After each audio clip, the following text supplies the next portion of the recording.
Om Ajnanatimirandhasya Jnananjanushalakaya Chakshurunmilitam Yena Tasmai Shri Gurave Namaha Namo Vishnupadaya Krishna Prishtaya Bhutale Shrimate Bhakti Vedanta Swami Iti Namine Namaste Saraswati Deve Gauravani Pracharine Nirvishesha Shunyavadi Paschatya Deshatarine Vancha kalpatarubhyascha kripa sindhubhya eva cha patitanam pavanebhyo vaishnavebhyo namo namaha.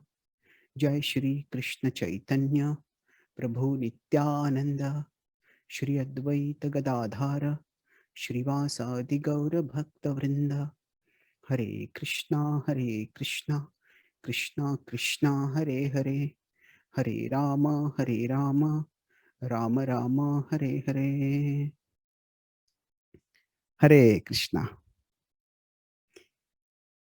So today we are discussing the chapter called Krishna Kills the Elephant Kuvalayāpīḍa. And let's do a quick overview of the chapter and then we'll discuss probably two themes. Last time I had attempted to discuss three, but we didn't have enough time for all of them. And I noticed that all of you also have fairly good questions. So I'll discuss probably two themes from here.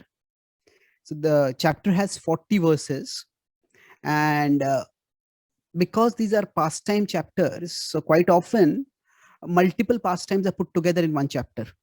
The Kuvalayāpīḍa pastime actually is finished in the first 15 verses itself, and then the subsequent verses from 16 to 22 describe how Krishna enters into the wrestling arena.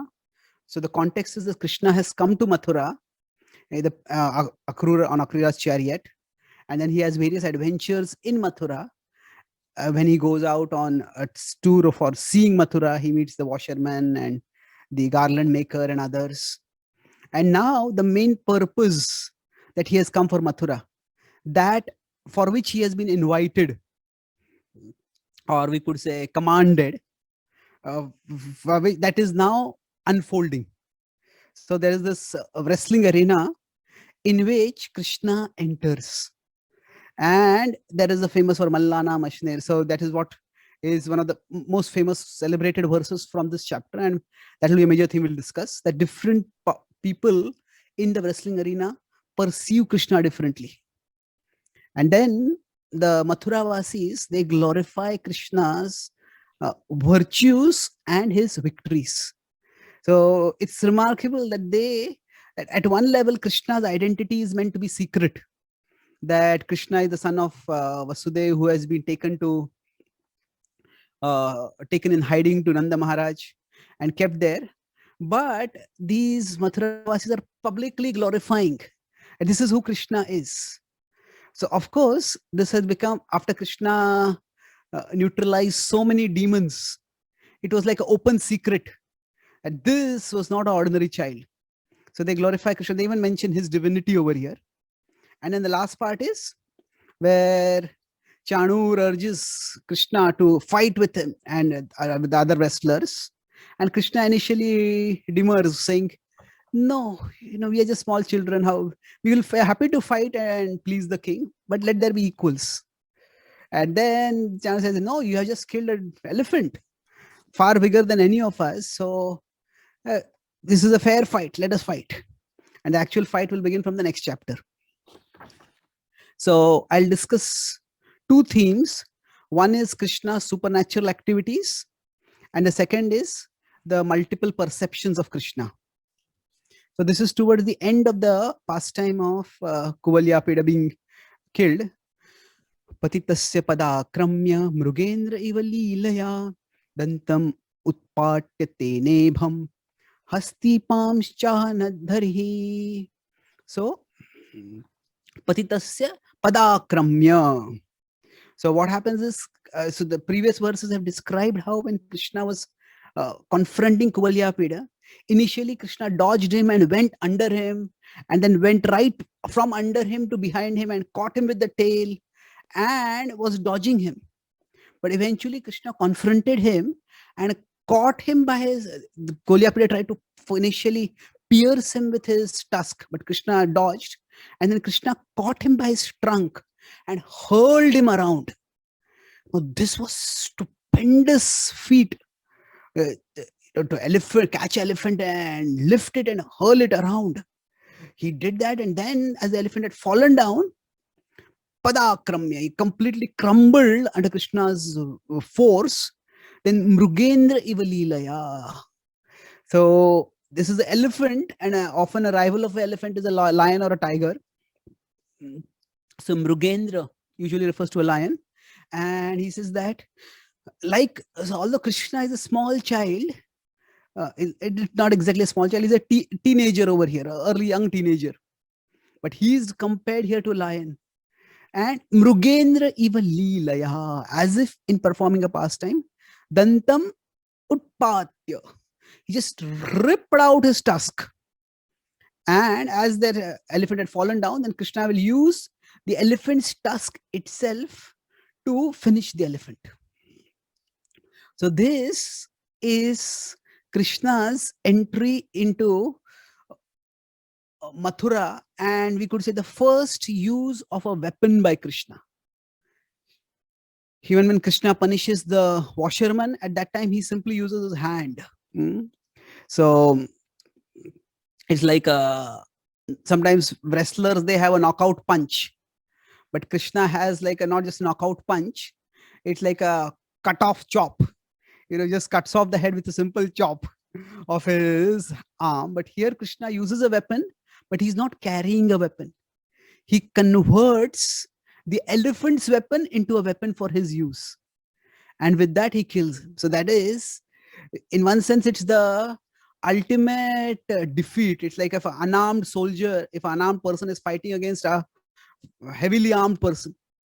Maybe somebody has got an automatic rifle and they're about to shoot. And somebody is so expert that they take that automatic rifle, turn around and shoot the shooter with their own weapon. So that's probably the most thorough defeat. So Krishna in this way emerges fully victorious. So there are many extraordinary activities that Krishna performs. And here, this is not in the wrestling arena. So this is seen by people, but it is like, if something is happening in say, consider a sports match, a cricket match. If there is some incident of sledging or pushing or arguing or fighting on the cricket field, and all the cameras are there, everybody sees it. If something similar, some altercation happens outside the stadium, when the two teams are meeting, then there some people will notice it, but not everyone. So Krishna's killing of Kuvalayāpīḍa is, you could say, outside the stadium. So Kamsa's plan was, Kamsa had, you could say, multiple contingency plans. So he had one plan is, outside the stadium only I'll tackle him. If I can't tackle him outside the stadium, then inside the stadium my wrestlers will tackle him. And if they can't tackle him, then I, along with my entire army, will tackle him. So the plan of Kamsa was, generally, even the most despotic, tyrannical, dictatorial kind of people, they, unless it serves their purpose, they don't want to appear cruel. Sometimes they may want to appear cruel so that they will instill fear in people and everybody will submit to them. But sometimes they may be actually cruel and even evil, but they don't want to appear that way because they want to portray a good image and get the satisfaction of having a good image. So Krishna talks in the 16th chapter that how even the demoniac people, Dambho Darpo Abhimanascha, he talks about all those their qualities, but then he says Yakshe Dasyami Modishya Ityajnana Vimohitaha. So he says even the demons, demoniac kind of people, they sometimes give charity, they perform yajna, because in this way they gain prestige. So Kamsa's plan was, he definitely wanted to kill Krishna, but he wanted to have what in legal terms is called plausible deniability. That means I didn't do it. You can't prove that I did it. So the first was that, okay, when he was entering, there was an elephant over there, and there was an accidental skirmish between the two, and the elephant killed. So what happens is, if an animal kills, you can't really charge anyone for the crime. You could say it's accident, the animal went out of control, or this person provoked. So the first would be completely, it seemed like a complete accident. And if that doesn't work, then it was a sporting competition. It is a wrestling match, and the match became too exciting or too passionate. And within that match, Krishna was killed. So in the past, if we consider, say there were fights among gladiators in the Roman civilization, where there would be people fighting with bulls or people fighting with each other till death. So duels were not uncommon. And while defeat was one thing which is required, sometimes life would also be lost. So that would also appear, it was a game. In that game, things became too passionate and he was killed. So that would also give him some plausible deniability. Right? First could be an accident, which is completely incidental, and second would be an accident within a competition. And if that didn't work out, then he said, I would open hostility. He has to be killed, but that open hostility, he wanted to keep that as a last option. So the confrontation with Kuvalayāpīḍa was planned in such a way that there would not be many witnesses, and even if they would not be, it was not that clear that it was all planned by Kamsa. But when Krishna effortlessly killed Kuvalayāpīḍa, and then Kamsa wanted to keep it a little hush-hush, but Krishna didn't want to keep it. So Krishna and Balram actually took the tusks of the elephant, and then they used it like a decoration. Like somebody might carry Hanuman might carry a mace, or somebody might carry a trophy of their victory. So the tusk of the elephant was like the trophy that Krishna and Balram carried inside. So that's why when later Chanur talks with Krishna, he says, you just killed Kuvalayāpīḍa. The news spread fast among Krishna, so among Kamsa and his cronies. So when Krishna killed Kuvalayāpīḍa, it was, as I said, a spectacular feat. Just a teenage boy picking up an elephant and lifting and hurling. So how can Krishna do something like this? So this is where the theme of miracles comes in. Now Krishna has, of course, performed far bigger miracles, like he's lifted the entire Govardhan hill. But let's look at this from the broad perspectives. So somebody may feel this is impossible. How could anyone actually lift an elephant and throw it to the ground? So it's actually a matter of context and person. That means who is doing it and in what place is it being done. So a small ant is moving along the ground, and then the ant says, there's a big tiffin box over there. For the ant, the tiffin box might appear like a mountain. So how can anyone pick up this tiffin box, it may feel? But for us, it's perfectly ordinary. Why? Because it's a matter of size. So it can be a matter of who is being lifted. So what is impossible for one person might be possible for somebody else. So another way to look at this is, there are different kinds of impossibilities. So there is, if you can say so you can say that all impossibilities are not equally impossible. What do I mean by that? That there are two kinds of impossibilities. One is what is called as a physical impossibility. So this is something which is rendered impossible by our relative physical limitations. So we can't lift up a mountain. That is because for us it is physically impossible. Just as for an ant it is impossible to lift up a tiffin. But then there is logical impossibility. So that logical impossibility means that which is rendered impossible by the constraints of logic within which our mind and our world function. So sometimes atheists ask, if you say God is omnipotent, he can do everything. So can God make a square circle? Somebody may ask, if God can do everything, can God change the past? So India got independence on August 15, 1947.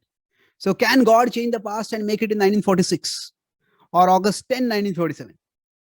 So the question over here is that It is not so much whether God can do something or not. The point is that the world works in particular ways, and we perceive the working of the world in particular ways. So when we say something is logical, what does logic mean? Logic has itself two dimensions to it. One is the way the world functions, and the second is the way we perceive the functioning of the world. Now, these two need to have some order to it. Otherwise, none of us would be able to survive. Now, if say right now I'm sitting on the chair and I get off the chair and I stand up, and suddenly instead of the ground below me, there's the ground suddenly opens and there's a ditch and I fall into it. Well, occasionally it may happen in an earthquake, but if at every moment everything works impossibly or everything works in a disorderly way, none of us will be able to function. Say, for example, I am speaking right now and I move my hands like this, and I just move my hands and my hands slip off from my shoulder and fly away. How will I function? So the world has to function according to certain order. So what do we mean by logic? Logic refers to the order in which the world functions. Now, it may not always function in that orderly way, but in general, there is some orderliness in the world, and there is some orderliness in which we perceive the world. So, can there be a square circle? Well, square and circle are two opposite conceptions, are two different conceptions. Now, we could say, at least if you go into complex mathematics, in Euclidean geometry, a square and a circle cannot be the same. But if you go into higher dimensional geometry, it may be possible. But logical impossibility, to ask whether God can do the logically impossible, it's not a limitation on God. It is a limitation on our minds, which need to pursue things logically. So when Krishna performs some superhuman feat, like even his killing of Kamsa, it may not appear superhuman, but Kamsa was such a powerful demon that all the powerful demons who had come to Vrindavan, who were far, far bigger than Krishna and far, far bigger than Kamsa in size, Krishna had defeated all of them. So Krishna, how could a small child kill a big elephant? Well, Krishna may appear like a teenage child, but he is omnipotent. He is the Supreme Lord. And his omnipotence is not constrained. It is not limited. It is not reduced by his diminutive. His a small seeming appearance, like a teenager-like appearance. So now, if we move forward, like Govardhan Leela is an example of Krishna doing some miracles. Now, somebody may say the miracles, these are not possible. They're unscientific. So this is a key principle. Even if you forget everything else in this class, if you just remember this one point, miracles are not against science. They are above science. Not against, but above. So what is the difference between against science and above science? So let's consider the Govardhan Leela, and we'll talk about Kuvalayāpīḍa also. That, okay, if Krishna lifted Govardhan, how was it possible for him to actually lift such a big mountain? Well, you say, why is it not possible? Because, sorry? Okay. So we may say, why is it not possible? Oh, because the weight will be so much, the gravity will be so much. So the thing is that we may say, then how could people have believed in the past? So some people may say that, oh, in the past people were not scientific, they were not logical, they were sentimental, they were gullible. And that's why they believed that something like this was possible. But actually, it's not like that. What happens is, even the Vrajavasis ask this question: how was Krishna able to lift Govardhan? And what happens is, so they also know that lifting up a mountain is not something which is ordinarily done by anyone. So it's not that they are simply like sentimentally or blindly accepting anything. Even when they have themselves experienced it happening, still they go, after the Govardhan Leela, they go and ask Nanda Maharaj, how did this happen? So we could say logic, rationality, these are not modern prerogatives. It is not that people in the past were having no logic or rationality. But what happens is they were open to explanations beyond what we can consider or what we consider today. So what was Nanda Maharaj's reply? He said that when Gargamuni appeared, he said, Gargamuni had told me that my son is just like Narayan. He has the powers of Narayan. Oh, okay. If he has the powers of Narayan, the Brajvasis thought Narayan causes the entire planets to exist in the space. Then what's the problem with having a lifting up elephant? So that was the explanation. So when we say it's again miracles are against science, what does it mean? That miracles exist on one side, science exists on the other side, and the two are opposite. Now, what is opposite among the two? Because science normally functions based on orderly laws. That okay, there is an order in which things work. That this is how things normally happen, and this is why things happen like this. So if I take this phone and if I drop it, I won't drop it, of course, but if I drop the phone, then it will fall down. So that is how things normally happen, and we have an explanation for that. We call it gravity. But the point is, things happen in an orderly way, and that is what science observes, documents, and then uses it for prediction. But with respect to miracles, it seems that this normal order is not working. So how is it possible that this normal order gets suspended? But to understand that, we can see that actually both science and miracles happen by the arrangement of God. Both are sustained by God. So science shows how God usually sustains the universe order through nature's laws. So, okay, we may say gravity is what is causing the objects to fall or things to float, whatever, and the planetary objects to float. But how does that happen? That is arranged by law. Krishna says, Gama Vishyacha Bhutani Dharayami Hamojasa. So he talks about this in the 15th chapter of the Bhagavad Gita, 13 verse. So what is Krishna talking about over there? That it is he who is sustaining the planets.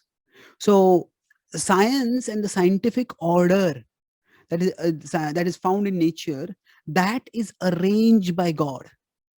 So that is how God normally functions. And when we talk about miracles, miracles reflect how God occasionally intervenes through supernatural deeds. So both the natural order and the supernatural disruption of that order, both are arranged by God. So the problem comes when God is denied, and Krishna or God in general, they are not considered in the picture. Then what happens is science and the natural order becomes the absolute reality. And then when anything doesn't agree with the natural order, then there is no place within the scientific worldview to explain that. And usually what happens is then it gets dismissed as bad data, or it didn't happen at all. It didn't happen at all. But there are quite a few examples, even in modern science, of events like say extrasensory perception, things like that, which are not explainable by normal phenomena. So Krishna's miracles are not against science. They are above science. So how can Krishna lift an entire elephant? Because that elephant's weight, that gravity and the weight that comes from it is arranged by Krishna. And when Krishna wants to lift Govardhan, that weight can, Govardhan or Kuvalayāpīḍa, that weight can be easily suspended by him. And that is his glory. So that was the first theme which we'll discuss. Then any reflections or questions at this point before we go to the second theme?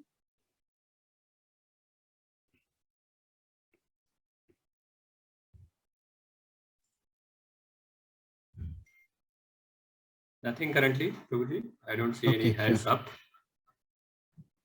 Okay, thank you. So let's look at this well-known verse from the Bhagavatam now. This is describing how different people in the Mathura wrestling arena, saw Krishna differently when it is. Mallanam Ashnir, Nrunam Naravara, Strinam Smaro, Murtiman Gopanam Swajano, Asatam Kshitibhujam, Shasta Swapitro Shishu, Mrityur bhojapate virada vidushan tattvam param yoginam vrishninam paradevateti vidito rangam gatah sagarajaha. So, what is Mallanam Ashanir? Mallanam is those who are doing Malla Yuddha, those wrestlers. They saw him as as a boy who could be a wrestler. Drunam Narvaraha. The people in general saw, oh, this is the best among human beings. Strinam Saro Smaro. The females over there saw, oh, this is such an attractive, Cupid-like male. Gopanam Swajano. Now, we know that when Akrur came to fetch Krishna, at that time, Krishna and Balram went in Akrur's chariot, but many other Vrajavasis also went. They went separately in their own bullock carts. So they were also there. So the Gopas saw, oh, this is our friend. Just see how spectacularly he is entering now. Asatam Kshiti Bhujam. Shasta. So those who were disruptive rulers who thought this person is actually come to discipline us. So they saw that this is like a thieves may see a policeman. Oh, this is someone to fear. Swapitro Shishu. Then there were Nanda Maharaj. Yashoda Mai was not there over there. Nanda Maharaj had gone. And Nanda Maharaj and Gopas of his age, they saw, oh, this is our child. That can also apply to Vasudeva and Devaki. Oh, this is our child. Mrityur Bhojapater. That Bhojapater. That is refers to Kamsa. Oh, this child is death personified. Virad Avidusham Tattvam Param Yoginam. So those who didn't know, they just saw, oh, this seems like some heroic person, some warrior. The yogis saw this is the Param Tattva. The yogis saw this is the ultimate reality. Vrishninam Paramadevateti. So the Vrishni saw this is our savior. Here Paradevateti means this is the divine who has descended in our dynasty for saving us. Now it's interesting. What is the difference between Tattvam Param and Paradevateti? Paradevateti refers to a more personal conception, whereas Tattvam Param can refer to the ultimate reality, which depending on the nature of the yogis, that may be considered to be personal or impersonal. And Rangam Gatah Sagrajaha. So Rangam means in that Kshetra. Ranga is a place where pastimes happen, where play happens. So in that wrestling arena, Krishna came Sagrajaha. Agrajaha means Agraja, one born before him. Krishna came with Balaram. So this is how different people perceive Krishna differently. And it's fascinating that this theme is described in the 10th canto of the Srimad Bhagavatam. Right in the heart, you could say the heart or the heat of the pastime. This is the heart of the Bhagavatam 10th canto. And like a big dramatic action is about to happen. So we could say at one level, this is like Krishna's entry into the big world or the big circuit. Say like there's some tennis player who plays some local league tournaments, and the tennis player first time comes into Wimbledon or some Grand Slam tournament. And different people say, who is this upstart who has come? This is a young person. Somebody else says, oh, we know he's a great tennis player. Let's see what he will do. So this is the first entry of Krishna into the big league.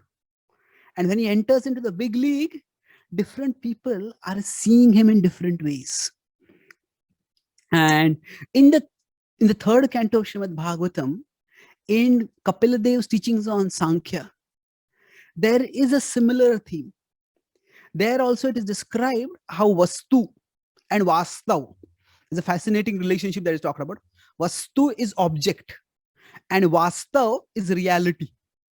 So in Kapila's teachings, the relationship between Vastu and Vastav, that means is talked about. So the Vastu is different. Vastu is the architecture science and Vedic literature about how Vastu should be arranged, how objects should be arranged, how houses should be arranged. That's Vastu. But Vastu is object and Vastav is reality. So what it is said is that the Vastu is the object and when we perceive it, sometimes our perception aligns with the vastav, with what is the reality, and sometimes our perception is avastava. It is not reality. And sometimes it is in between vastav and avastav. That means we have a partial picture of reality. So here, that same theme from the third canto is elaborated or reiterated, but in the middle of a pastime. So let's look at this a little bit more in terms of objectivity and subjectivity. So generally speaking, whenever we get some knowledge, so some people say this is completely objective. This is how it happened. So generally speaking, what happens is,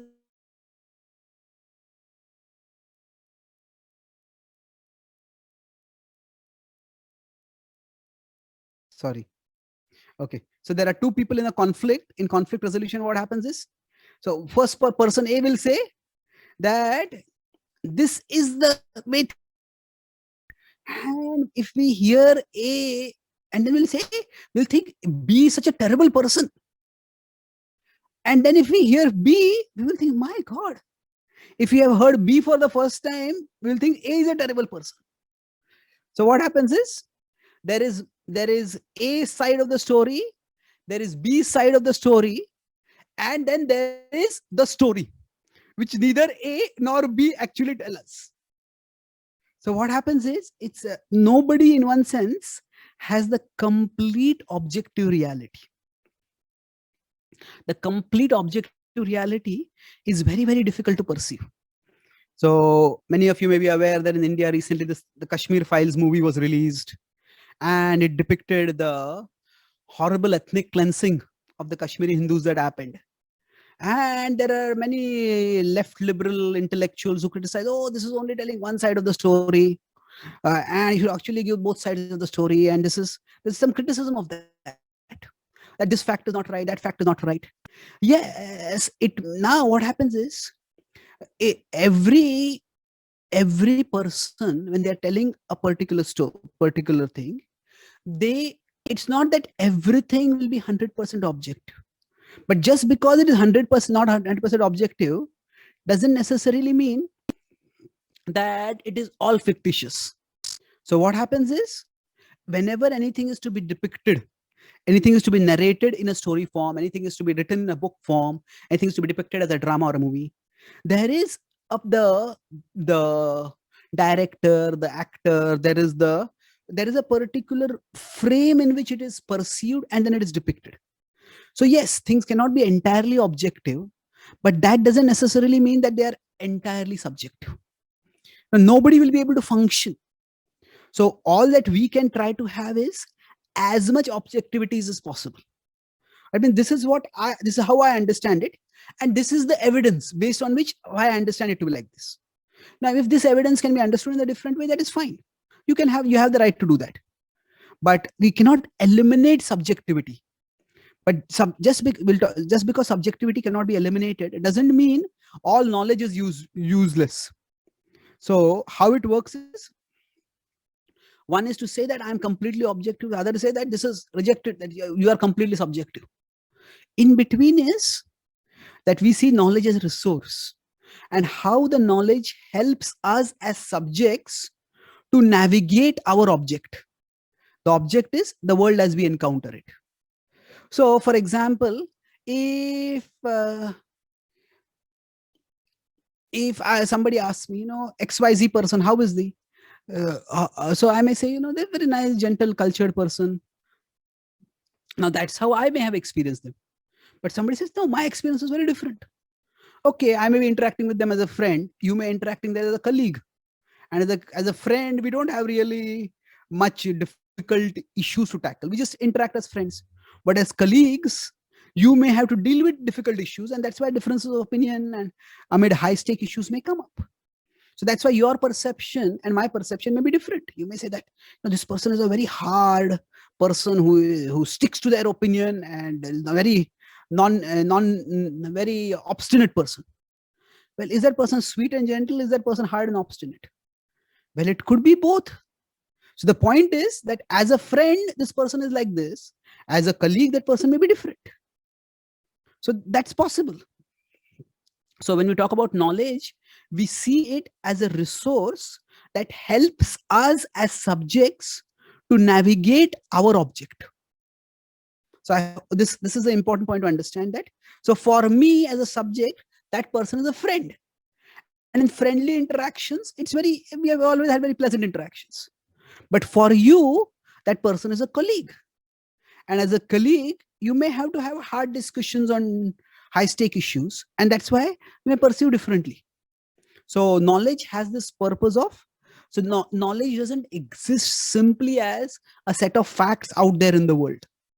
Knowledge is a resource for us to navigate the world. So when people are perceiving Krishna also, yes, Krishna is an objective reality, but different people will perceive Krishna differently. So there is a Subhashita which talks about this. So when there is a wedding to be considered, what happens is, so the bride, she says she wants to see how handsome my groom is. Kanya varyate rupam. So mata vittam pita shutam. The mother will think, oh, how wealthy this groom is, so she'll take care of my child. The father would consider, okay, he may have wealth, but he may lose wealth. Is he learned? Is he educated? Does he have a good job? Does he have good capacity for earning? Bandhava kulamichanti. The relatives may think, oh, is this person from a prestigious family? Then we all have this pride of proximity. Oh, our family is linked with such an illustrious family. But most of the people who come for the wedding, for them, mishtanam itare janaha. They want to know, okay, what sweets are you going to have in the wedding feast? That's their primary interest.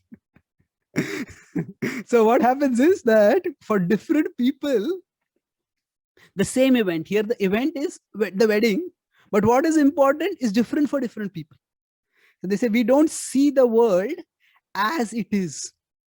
We see the world as it matters to us. We see the world as it matters to us. So for Kamsa, the most important thing that mattered was, am I going to die? So for him, Krishna was, oh, he's the source of my death. So in that sense, for different people, they perceive things differently. So we can say that as you desire, so you see. That is a relationship between subjectivity and objectivity. So some people take about the subjectivity and they say that there's metaphysical relativism.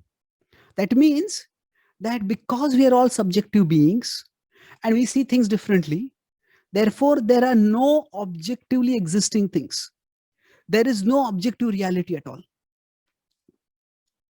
So this is one extreme. So for example, now if I show this phone, for me, it may just be a phone, which is a tool for making, maybe recording a call or recording something or making a phone call. Somebody else may say, okay, what brand phone is this? And then how much must it cost? Now, what does it tell about the person who is using this phone? Somebody else may be very safety conscious. Maybe they broke the phone. Okay, then they say, okay, what kind of cover does this phone have? So maybe I should get that kind of cover so my phone will not break. So what happens is, for all of us, we perceive things differently. But that doesn't mean that there is no such thing as a phone existing. The phone exists. So metaphysical relativism is itself wrong. But then there is the opposite of it called metaphysical absolutism. Absolutism means so that there is one reality, and if we don't perceive that reality accurately, that means we are all in illusion. So because things exist as objective realities. So who is Krishna?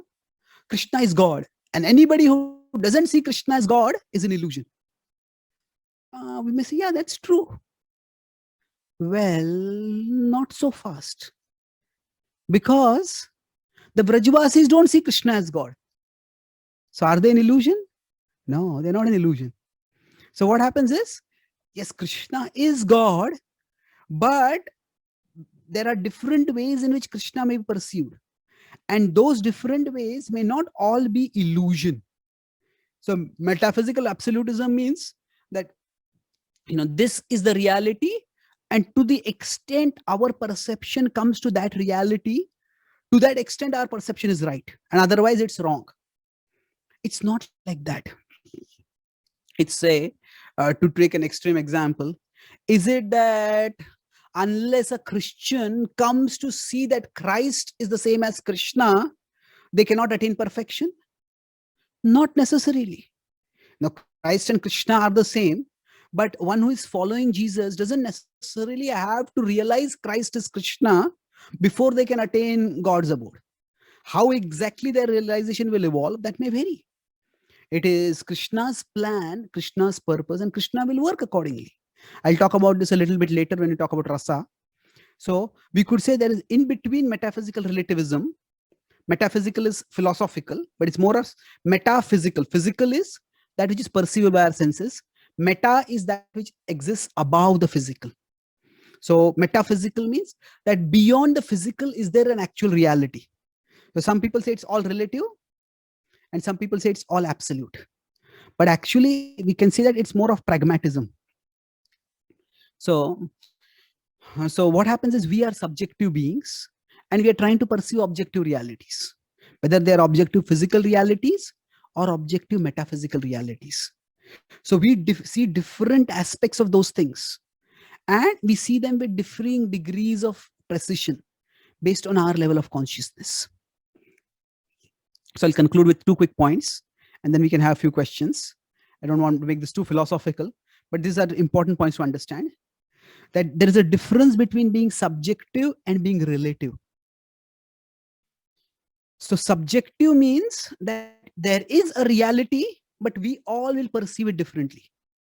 Because I come from a particular background, you come from a particular background, somebody else comes from a different background. So we will all see it differently. There is a reality, but we perceive it differently. And Krishna talks about this in the Bhagavad Gita. Ye thamam prapadyante tams tathaiva bhajamyaham. That as different people approach me, I reward them accordingly. So this reward can refer to many things, but that reward can also refer to his self-revelation, how he's understood. So subjectivity is accepted by Krishna, but relativity is something different. So relativity means there is no ultimate reality. Whatever one perceives is their reality. Or you perceive things like this, that is like that. You perceive things like that, it's like that. In the Western world, people say that modernity has already gone, and there is something called postmodernism now. So there are pre-modern, modern, and postmodern. And postmodernism is highly relativistic. So they say that there is no truth with a capital T. There are only truths with small t. That means there is no universal truth. There is my truth, your truth, and his truth, and her truth. And that's all that there is. So there is no ultimate reality. So this idea that there is no objective reality, this is rejected in the Bhagavad Gita. Krishna says, when in 16:8 he says, asatyam pratishtamte jagadahuranishwaram aparaspara sambhutam kimanyat kama haitukam. So kimanyat kama haitukam. Krishna says that if one accepts this idea that there is no absolute reality, then that is a demoniac conception. And that demoniac conception arises, and it reinforces the worldview that the world is meant for nothing other than gratifying our own desires. That everything is meant for gratifying our own desires. So relativity is not accepted. Subjectivity is acknowledged. So recently in America, there was a Supreme Court judge who was nominated, and the Supreme Court judge was asked the question, who is a female? And the Supreme Court judge says, that is a very complex question, and it is beyond my jurisdiction to answer that. Now he says, I'm not a biologist. I'm now a male and a female.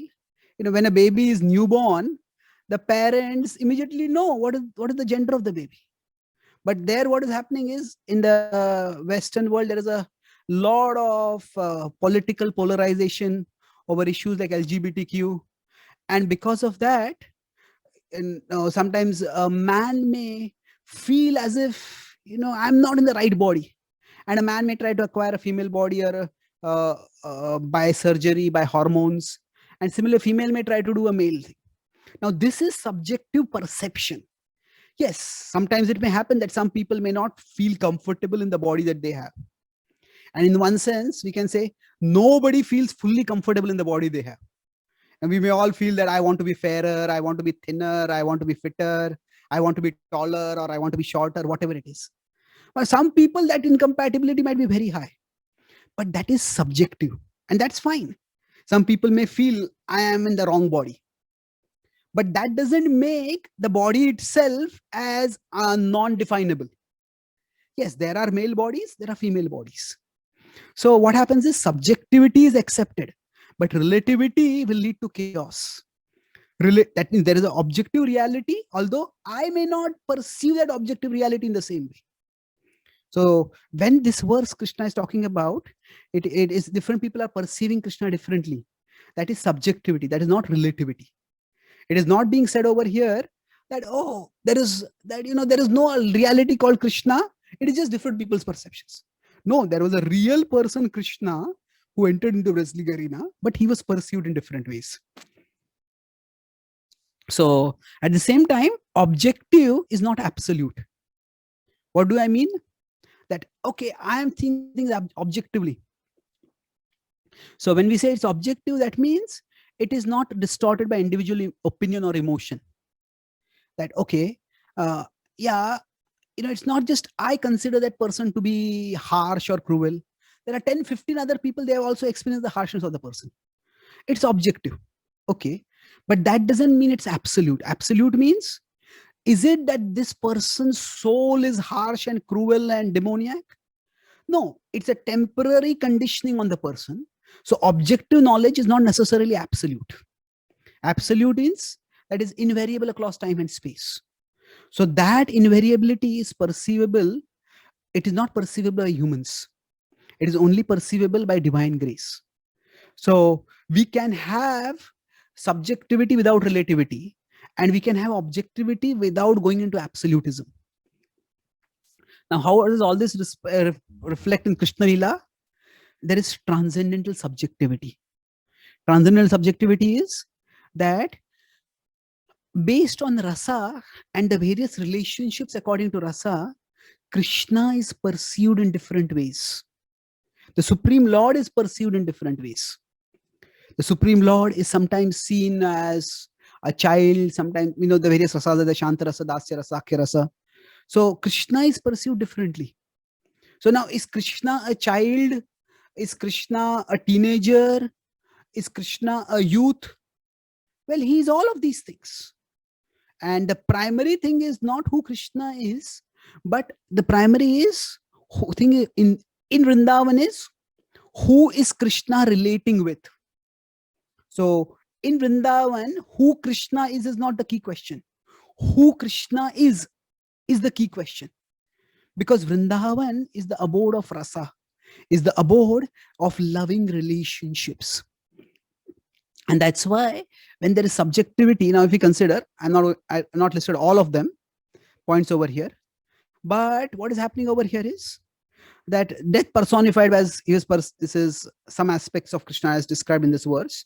So Krishna was seen as Cupid by the young girls, was seen by the friend of the cowherd boys, was son by Nanda Maharaj, he was savior by the Mathuravasis. He was seen as a wrestler by the other wrestlers. He was seen as death personified by Kamsa. Now, which of these is a reality? Is Krishna death personified? Yes, he is. But he is much more than that. Now, Krishna is death personified, but he is much more than that. Like, is God a judge who punishes the sinful? Yes, he is. But he is much more than that. In fact, in the Bhakti conception, the role of judge is subcontracted by Krishna to someone else. It's subcontracted to Yamraj. But Krishna is also overseeing Yamraj's role. And in this particular case, Krishna has himself come as death. So all these are perceptions of Krishna. And in terms of the emotions that they have, in terms of their intentions in approaching Krishna, different people perceive Krishna differently. Now, some of these are anukul, some of these are pratikul. So for the wrestlers, for Kamsa, it's pratikul, it's unfavorable perception. And that is not going to help them develop a personal relationship with Krishna. Even then, they are remembering Krishna, and that is good. But because they're not in a favorable relationship, they won't grow by that. This is the last point I'll conclude with. So in the spiritual world, how is there is subjectivity also? Sanatana Goswami, so this is transcendental subjectivity. We may say is subjectivity because we have conditionings, and because we all have conditionings, so because of that we perceive things differently. No, even in the transcendental domain there is subjectivity. So this is described in the Brihad Bhagavatamrut, that when the Gopa Kumar goes from the material world to the spiritual world, he goes to different places. So when he goes to Vaikuntha and he's with the Vaikuntha Vasis, at that time, the Vaikuntha Vasis actually think Vishnu is the source of all avatars. Vishnu is the Bhagavan Swayam. Then when he goes to Ayodhya, actually they think that the Ayodhya Vasis think Ram is Bhagavan Swayam. When he goes to Dwarka, the Dwarka Vasis think Krishna is Bhagavan Swayam. Bhagavan Swayam means that the Dwarka Krishna is Bhagavan Swayam. That means he's the source of all avatars, source of all divinities. Now, in Vrindavan, of course, the Vrajvasis think Krishna is the ultimate reality. So, what is going on over here? Sanatana Goswami, while describing the perception of the Vrajavas, of the Vaikuntha-vasis, doesn't put in bracket, actually they are wrong. They're thinking like this, but they are wrong. He doesn't say that. Why? Because transcendental subjectivity is to be respected. That they are already perfected, they are already in the spiritual world, and therefore there is no need to impose on them this is right and this is wrong. No, if this is how you are perceiving, that's wonderful. You are connected with the Supreme Lord, you are devoted to the Supreme Lord, you are in the abode of the Supreme Lord. That's wonderful. So we see Mahaprabhu, there are two interactions with Ram Bhaktas of Mahaprabhu. One time he sees a Ram Bhakta, and when that Ram Bhakta interacts with Mahaprabhu, he then starts chanting the names of Krishna instead of Ram. And there's another Ram Bhakta who is very mortified, agonized, devastated by the thought that Sita had been touched by the demon Ravan. And Mahaprabhu gets the Puranic evidence that actually Sita was never touched, that it was Maya Sita that was touched. And then that Ram Bhakta becomes so relieved. And he continues his Ram Bhakti. Mahaprabhu doesn't say, see, I went and found this Puranic evidence for you. I did so much for you. Now you give up Ram Bhakti and start Krishna Bhakti. No, he doesn't do that. So what is happening is, he was devoted to Ram, and Mahaprabhu not only accepted, but aided him in his Ram Bhakti. So this is transcendental subjectivity, wherein we appreciate others' devotion, and we don't have to deny our devotion. If they are attracted to our devotion, that's wonderful. If not, then we aid them in their devotional journey. So in bhakti, in spirituality in general, and in bhakti in particular, this subjectivity arises from rasa, and that actually makes the param satya and the ultimate reality and the relationship with the ultimate reality more and more relishable. So I'll summarize. I discussed two main points, and maybe 2-3 points within each of the points. The first half was about Krishna's miraculous feats, like lifting Govardhana, or lifting Kuvalayāpīḍa, the huge elephant. So how can Krishna do that? Because what may seem impossible for us physically, that is because of our context, the limitation is there. But Krishna is omnipotent, so what is physically impossible for us may not be impossible for him. What is logically impossible, does that mean that's impossible for God? It means that the mind and the world function within constraints of logic. That's why it's not possible. And then we discussed about how miracles are not against science, they are above science. So it is God who sustains the natural order by which we can make scientific observations, and it is God who suspends the natural order occasionally when he performs miracles. And then we discussed elaborately about subjectivity and objectivity, how different people in Mathura, in the wrestling arena, saw Krishna differently. So rather than claiming that all knowledge is subjective and you therefore useless, or all knowledge is objective and therefore not open to negotiation, we see that knowledge is a resource that is meant to help us as subjects deal with the objects that confront us. And so in this way, we avoid this applies to the material domain when we function, and it applies to the transcendental domain when we seek the ultimate reality. So we reject metaphysical relativism and metaphysical absolutism by having metaphysical pragmatism, that it is for us from our level that we are perceiving the ultimate reality. So there is subjectivity, but not relativity. Relativity means there is no objective, no reality at all. Subjectivity means there is a reality, but we are perceiving it differently. And objectivity does not have to mean absolutism, because our perception may not be biased by our individual opinion or emotion, but still it is limited by our human finiteness. So absolute knowledge is only possible for the absolute reality. So there is subjectivity in the material world because of our conditionings and our limitations. But even the spiritual domain, there is subjectivity, which facilitates different relationships with Krishna. So who in the spiritual domain, who Krishna is not as important as who Krishna is relating with. And we discussed how Srimad Bhagavatam describes how Krishna was, the ultimate reality is perceived as Vishnu or Ram or Dwarka Krishna or Vrindavan Krishna by different residents in the spiritual world. And that is perfectly accepted by Sanatana Goswami, because that is the sweetness of bhakti. Thank you very much. Hare Krishna. Are there any reflections or questions? Hare Krishna. Thank you Yes. very much, Chaitanya Prabhuji. Very wonderful class as usual. As I mentioned for your last class as well, it was a very good combination of the philosophy as well as the pastime. And you mentioned about those two wonderful themes. And let us see what questions devotees have. I also have one question. I'll take it later. Kirtivantu Prabhuji, please go ahead. Hare Krishna Prabhuji, Dhamma pranams. Prabhuji, yeah, I really liked the explanation of the subjective and the relative, and how everyone saw Lord Krishna, and also the example that you used of the modern day world where everyone is talking about gender and who is what gender and things like that, and I guess confusing things.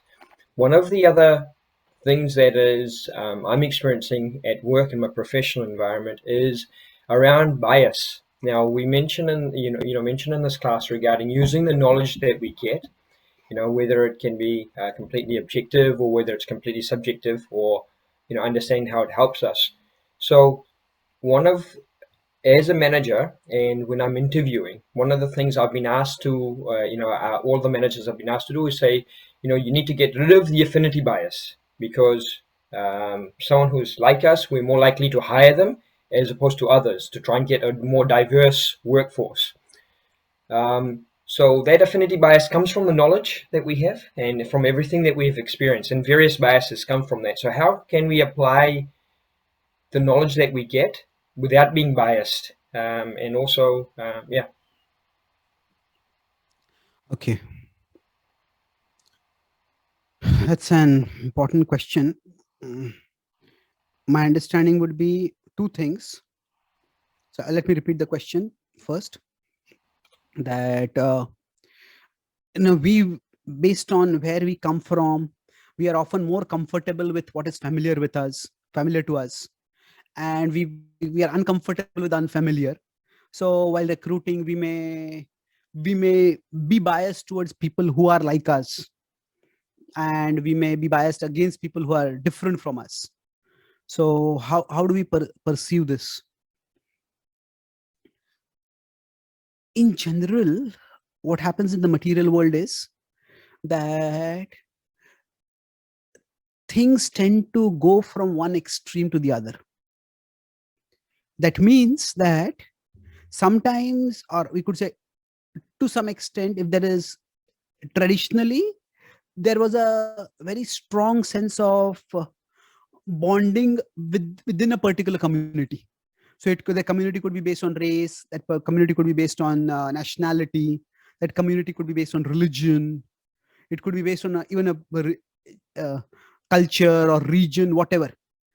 And that has some advantage. We want to have a sense of belonging, belonging to something bigger than ourselves. So in the past, it was social structures, like I said, a nation or community or region or religion or culture or language, that provided that sense of belonging. Now, as society has been rapidly restructured because of macro socio-economic changes, so we live in a highly multicultural world. And because of that, those things which were sources of belonging and community in the past could possibly become sources of conflict and disunity or partiality. So that is definitely possible. And in that sense, avoiding that bias is good. So do we have a tendency towards favoring people who are similar to us? Yes, that's natural. And that doesn't have to necessarily be bad.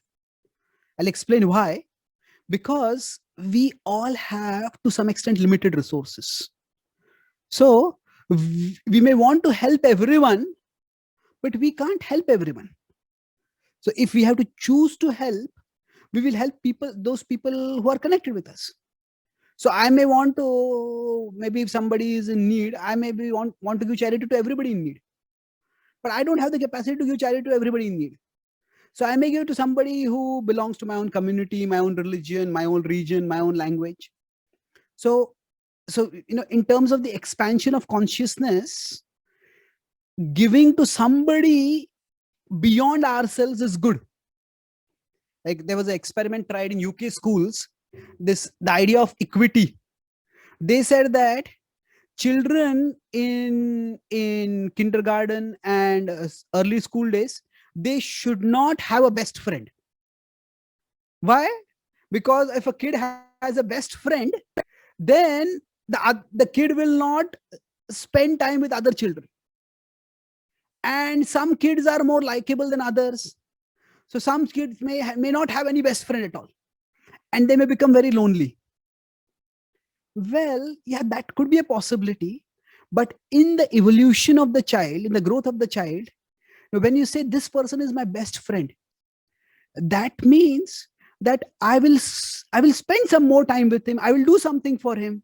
Maybe I will, him or her, I'll remember her birthday and give something, give some gift, be there for them.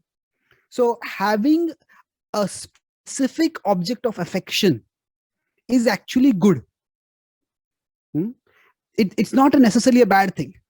There's an American comedian who said that I love humanity.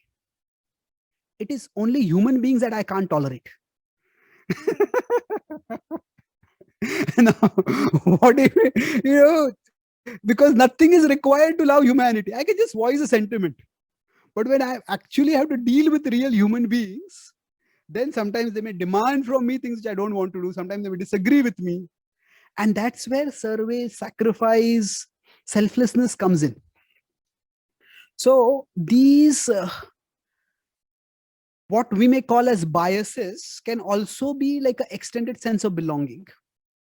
So at one level, it is good. But at another level, it can become bad. And I said what happens is that there is the pendulum. So the pendulum means we go from one extreme to the other extreme. So the other extreme is that we presume that I will be biased against certain group of people. Well, and I should avoid bias against those people. Well, okay, that's possible. And definitely we don't want to be biased against some people, against any kind of people. But at the same time, this is not a one-way process. That means I can try to avoid being biased, but the idea that, okay, I may have some unconscious bias, and then how do I find that unconscious bias? Somebody else will tell me that actually this is my unconscious bias. Well, maybe those people who are saying that you have the unconscious bias, they may have an agenda to prove that bias, and because of that, they may be earning a lot of money by that. They may go about and doing unconscious bias training, and they may. I'm not saying that this is always the case. All that I'm saying is that everything can be taken towards an extreme. So, as human beings, we have to go about functioning in the world. That is the most important thing. The world has real problems and they need to be dealt with. And while dealing with those problems, yes, bias could be a problem, and we have to deal with bias as a problem, no doubt about it. But we can't absolutize this. In one sense, what will happen is then, okay, most people are biased, and there is a group of people who will tell everyone how biased they are and how to work on their biases. But then what is happening is that group of people is getting authority over everyone else. So it is a subtle thing, but it could also become a tool for gaining power over everyone else. Say in traditional societies, we could say that, say in India, the caste system was there. So now to some extent it is there even now. Lower caste people were discriminated against, and that is horrible. It is a distortion of the Varnashram. But then what happened was, in the attempt to avoid that bias against the lower caste, there were reservations. And those reservations percentage kept increasing. And then what happened was, many of the meritorious people from the upper caste just couldn't find room in India for growing. And many of them left India and went abroad to various parts of the world. So what happened was, instead of there being a bias against the lower caste, there ended up being a bias against the upper caste. Now, I'm not saying the two are equal. I'm not saying that for thousands of years we could say there was a bias against the lower caste, and there for a few hundred years there's a bias against the upper caste. But my point, I'm not equating the two of them. I'm just saying that when the pendulum goes from the one to the other side, then that also can create problems. So the overall point is, rather than focusing on whether a person is biased or not, it is far more important to focus on the purpose. What are we trying to do? What is it that we are trying to achieve over here? And then with that purpose, we look at, okay, who is more suitable, who is less suitable. Say, for example, if we consider say some profession like medicine. Now, do we want that people from all communities should become doctors? Yes, nobody should be barred from becoming doctors. But suppose there are 100 doctors in a country or in a city where there are a population of 100,000 people. So should it be that there should be, out of the 100 doctors, there should be 10 from X community, 50 from Y community, 12 from this community, 7 from that community? Well, not necessarily. Why not? Because it's not necessary that geographically or demographically there'll be a proportionate number of people who are that good at medicine. If we want medicine, those people who are the best at medicine, the best doctor should be there under the 100 doctors. Now, if it happens that they are from a particular community, because it happens that that community, maybe they are good at that particular field. Now, why? Could there be genetic differences? We don't know the causes. We don't have to assume that it is because of bias. Say, for example, in America, if we consider, there is this whole issue about what is called a systemic racism, that there is discrimination against particular races. Yes, there could be. But then let's consider NBA. Most of the top stars in NBA are blacks. So does that mean that the basketball league is biased against whites? Well, no. Based on their physical nature, physical stature, physical abilities, blacks are good in that field.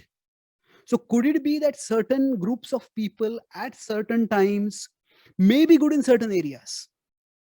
So the point I'm making is, the truth, I'll conclude with this, there is equality of opportunity and there is equality of results. So avoiding bias means providing equality of opportunity for everyone. That is something which is required. But just because there is no equality in results, that does not necessarily mean that there is discrimination in opportunity. There could be different factors which could lead to difference in results. So yes, what is happening? So to conclude my answer, that if bias is causing inequality in opportunity, then that has to be definitely addressed. And it has happened that bias is causing inequality in opportunity, no doubt. But if by inequality in results, we presume that there is an equality in opportunity, that is not a good thing. Because that inequality in results may be coming from various different factors. There was an Indian student in America.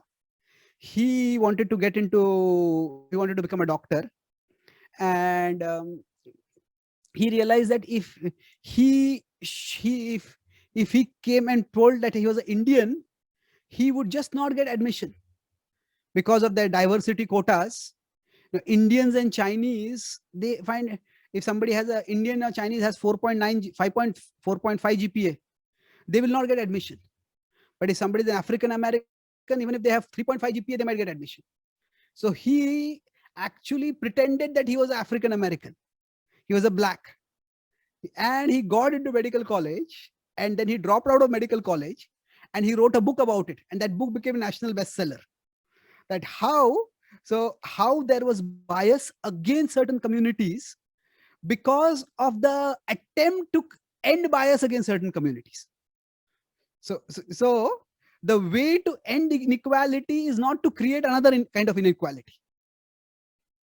I hope this is a complicated subject, but I hope I made myself clear that biases have to be addressed, but biases cannot be addressed by creating another set of biases. So bias in terms of equality of opportunity needs to be addressed, but bias in terms of equality of results doesn't have to be interpreted as equality in opportunity. Yeah. Does it answer your question? Yes, it does, Prabhu. Very detailed answer with many good examples. I think I'll have to go back and listen to the recording a few times to completely digest it all. But yeah, I do like one of the points that you mentioned earlier on is also about don't worry about the bias, but focusing on what we're trying to achieve and seeing what is suitable and not suitable. Yeah. So thank you very much, Prabhuji. So I had done a whole podcast on this topic of this equality of opportunity, equality of identity, 4 levels of equality. There's equality of identity, equality of ability, equality of opportunity, and equality of results. So I've sent a link to that podcast in case you would like to hear that. Yes, thank you, Prabhuji. I've taken a copy and paste of that link. Thank you.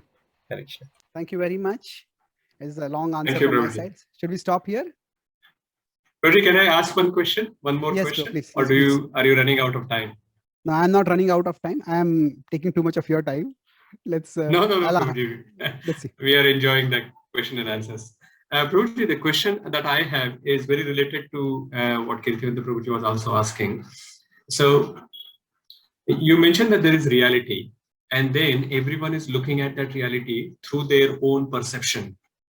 Now, those perceptions are sometimes so strong that those perceptions can create misunderstandings as well between even like in the devotee community as well, because everyone is start thinking that, oh, so someone is biased against me, or someone is favoring some other devotees, and those kind of thoughts will start coming into devotees' mind. And even though I think you mentioned that there is that equality of opportunity needs to be there, and even if that equality of opportunity is available for all the devotees, most of the time when the situation comes, the devotees are not actually, in general, people are not looking at whether the opportunity is available to me or not. They are looking at what was the result. And then based on that result, they will say that, oh, someone is biased against me, say Prabhuji is biased against me, or Mataji is biased against me.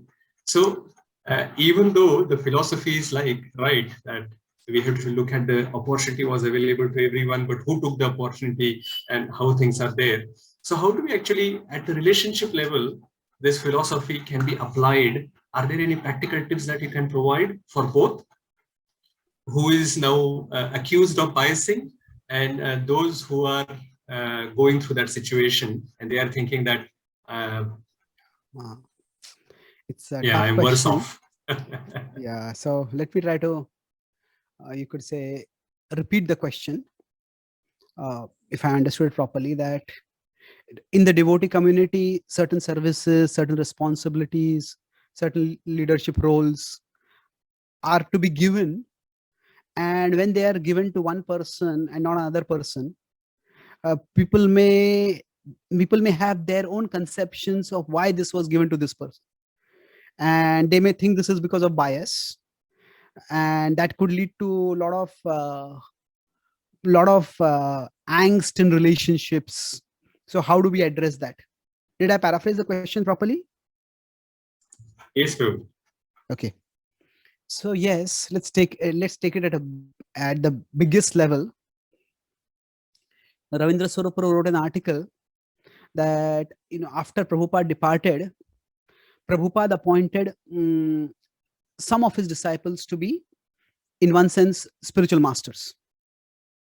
So many of them had difficulties after they departed, and some devotees felt that maybe they had all become power hungry, or they had become corrupted, and that's why they had all these difficulties. They tried to usurp Prabhupada's position. There are a lot of negative conceptions about them.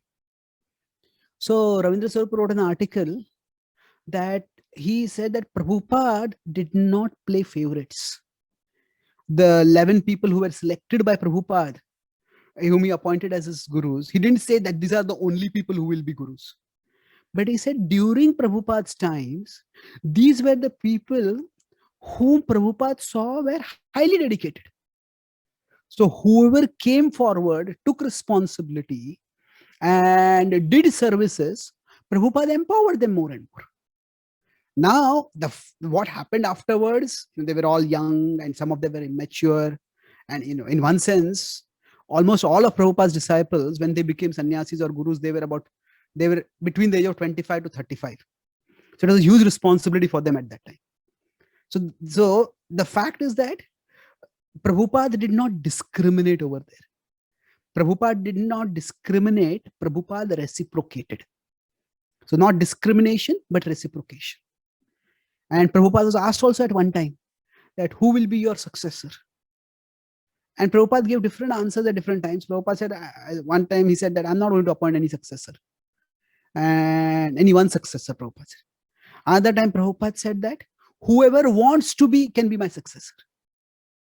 Now what is it, whoever wants to be? It didn't mean that like a free-for-all power grab after he departs will be successor. What he meant by succession in that context was, if we look at Prabhupada himself, what did Prabhupada get from his Guru Maharaj? Bhaktivedanta Thakur had a flourishing Gaudiya Math with 64 temples in India, 3 outside India, 1 in Burma, 1 in Germany, 1 in London. So, but Prabhupada in one sense got nothing. He didn't get any temples, he did not get any followers, he did not get any funds. But Prabhupada got one thing from his Guru Maharaj, and that was the desire to share Krishna. The desire to share Krishna's message, Krishna's love with the world. And from that desire, everything else came. From that desire to share Krishna's message, temples came, books came, funds came, followers came, and then the whole global movement came up. So Prabhupada said, I have inherited the legacy of my spiritual master, and my followers can inherit my legacy. So what did Prabhupada inherit? It was not in terms of any post being awarded to him. It was the desire to serve Krishna, the desire to glorify Krishna. That Bhaktivedanta Thakur gave to all his disciples. But Prabhupada took it most seriously. And he took it most seriously, it spread all over. He was able to have phenomenal success. So if we focus on that point, that ultimately what we get from the Krishna consciousness movement is not so much, yes, there are certain posts, there are certain positions, there are certain facilities, But those are external. Now we can try to communicate with others. Okay, you thought that I gave this particular post to this person because, maybe he took initiation from my spiritual master, or he's from my community, or she's from this particular group, or whatever. Those may be the biases. Now there are two possibilities. One is that the authorities are not biased, but the devotees are seeing that they are biased. The other is, there are some places where the authorities might be biased also. But in both these situations, so in the first situation, if there is no bias and bias is being perceived, then some amount of communication can help.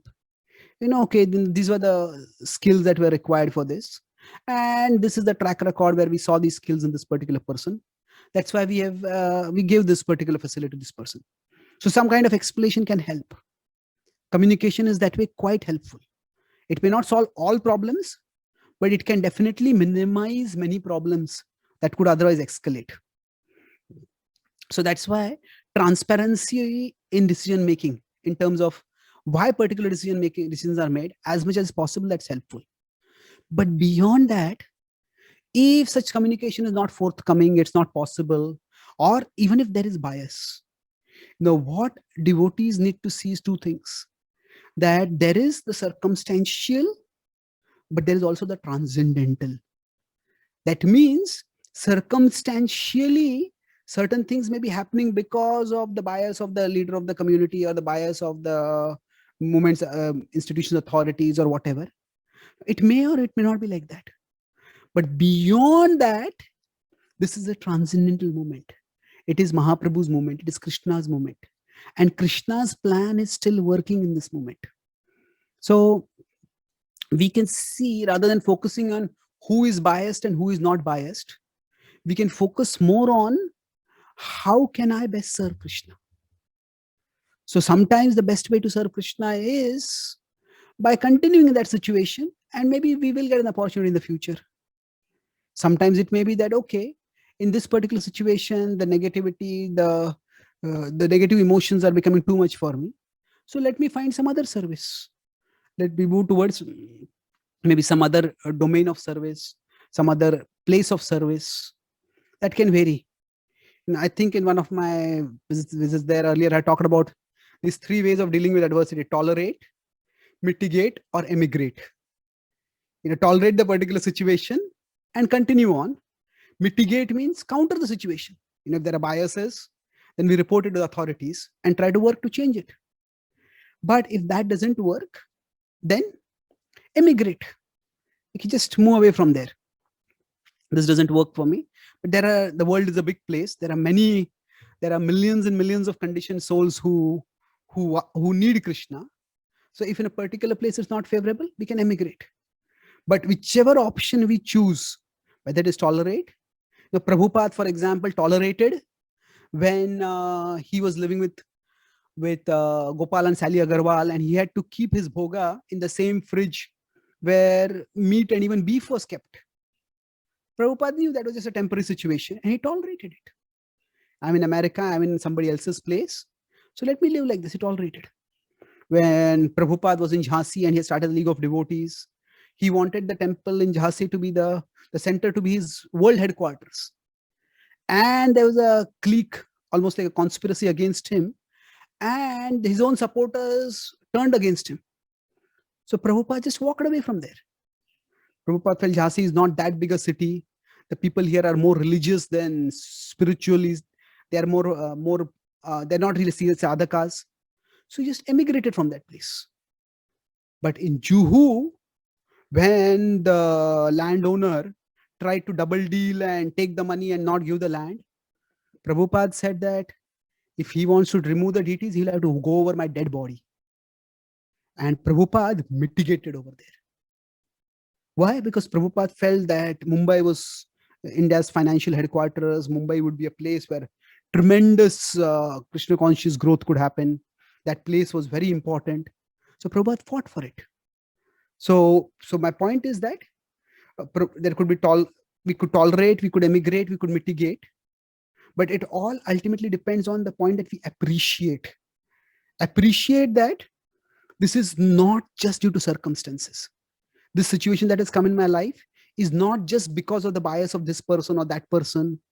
It is ultimately Krishna has some plan over here. Now, how I reciprocate with Krishna's plan, how I serve in this situation can vary. I have to use my intelligence. I can consult with senior devotees. I can pray, and then I'll get dadami buddhi yogam tam. I'll get intelligence from within how to serve. But yes, we live in a world where no one is perfect, and we ourselves are not perfect. So we can pray to minimize biases, and as devotees become more advanced, as our leaders become more and more trained and spiritually conscious, biases will decrease. As we become more and more spiritual, our presumption that others are biased will decrease.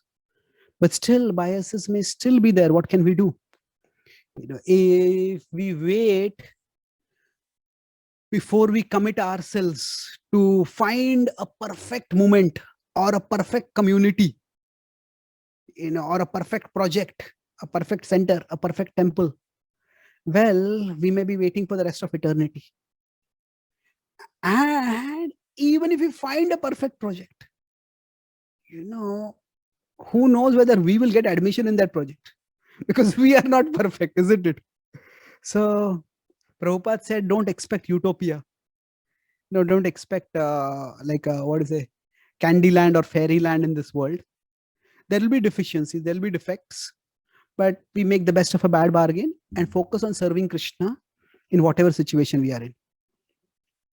Does it answer the question, Prabhu? Yes, Prabhuji. Thank you very much. Hare Krishna. Thank you very much. So I don't see any more questions. I don't see any more hands up, Prabhuji. So I think the explanation and the lecture, I think they have answered all the questions. Or you have posted something else on the... No, that is just another thing. Chat. The reference to how this bias goes to how the Indian pretended to be black. So yes. It's just a reference to that. Okay. So thank you very much for your thoughtful questions and your opportunity to share Krishna Katha. Shri Krishna Bhagavan ki jai. Srimad Bhagavatam ki jai. Prabhupada ki Let us chant. Jai.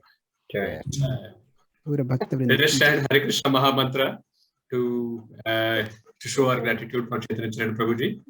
Hare Krishna, Hare Krishna, Krishna Krishna, Hare Hare, Hare Rama, Rama Rama, Hare Hare. Thank you very much, Prabhuji. His great Chaitanya Prabhuji ki jai.